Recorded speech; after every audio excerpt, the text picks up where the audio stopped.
Okay, so this is the Ajazz i610T, a 60% mechanical keyboard on a budget that I would like to think is the budget and Pro 2.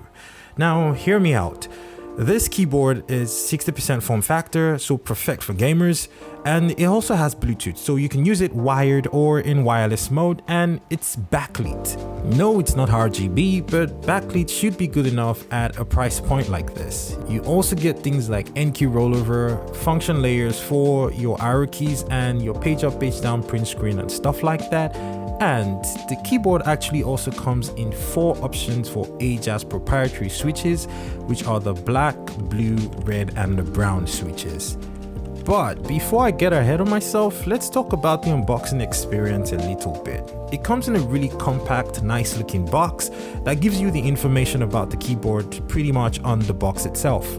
When you open up the box, you're going to get the keyboard itself wrapped up. Besides that, you're also going to get a manual and you're going to get a plastic keycap puller, which I would honestly never advise you to use because it can damage your keycaps, especially because these keycaps are actually ABS plastic.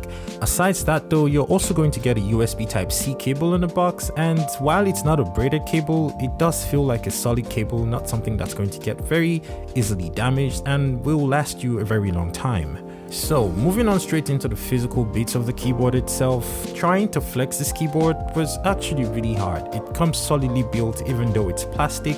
I think that is probably because of the form factor. It was really sturdy, really strong, and it didn't feel like something that would break from a little bit of flex. Now, on the bottom of this keyboard, you're going to get 4 non-slip rubber feet that basically help you keep the board on your desk and help you avoid sleeping around your desk, and these ones are actually some of the best ones that I have seen on any keyboard, even though this keyboard is super budget. It doesn't move at all. It's like glue to your desk. It's insane. Beyond that though, you're going to get a plastic on and off switch for the Bluetooth mode on the back of the keyboard, and besides that, you are also going to get a USB-C in port for your cable if you want to use this in wired mode.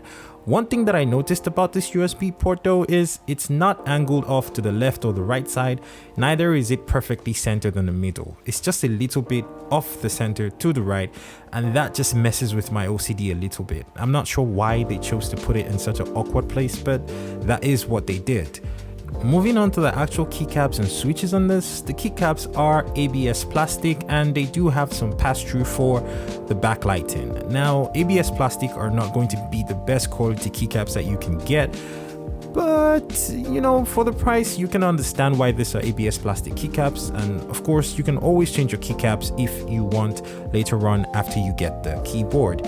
Now, speaking about the switches, this actually came with the Ajazz proprietary black switches. Personally, I didn't really fancy them because I felt like the actuation force that they required was just a little too heavy for me. Typing was not enjoyable, but gaming was absolutely fine. Speaking about the stabs though, they actually came pre-lubed, and this is probably one of the reasons why I enjoy getting my keyboards from the Epo Maker Amazon store.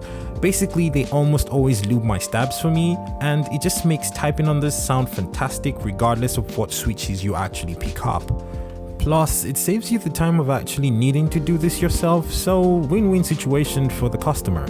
Speaking about the backlighting effect on this board, you can actually control all your backlights with the function \key, and you can basically tap and tap and tap until you find something that actually works for you.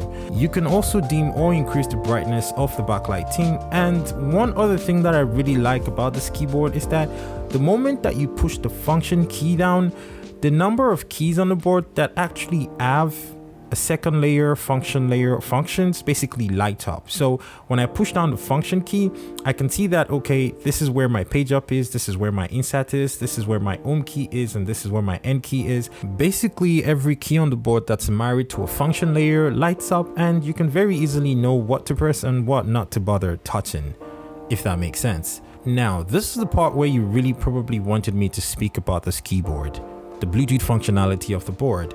Here's the thing, if you're a competitive gamer of any kind, you're probably not going to be using Bluetooth anyway, so I would always advise you to use this keyboard wired. But On the off chance that you actually want to use this wirelessly, you need to know that the Bluetooth has some issues. It does constantly disconnect a lot, and there are going to be times when you completely type and nothing was registered. It happened to me a bunch of times in the few days that I've had this board pretty much. And I honestly don't care for it, and I don't think it's a necessarily terrible thing at a budget price point like this. You should be using the keyboard in wired mode when you want to do any type of gaming or competitive gaming pretty much. So those are pretty much all my thoughts about this board. For the price point, it's actually a really decent board. I'm going to have links in the description if you're trying to pick this keyboard up, and I'm going to be closing out this video with a type test so that you can actually hear what this keyboard sounds like when you're trying to use it to do any kind of typing. Thank you so much for watching and enjoy the type test.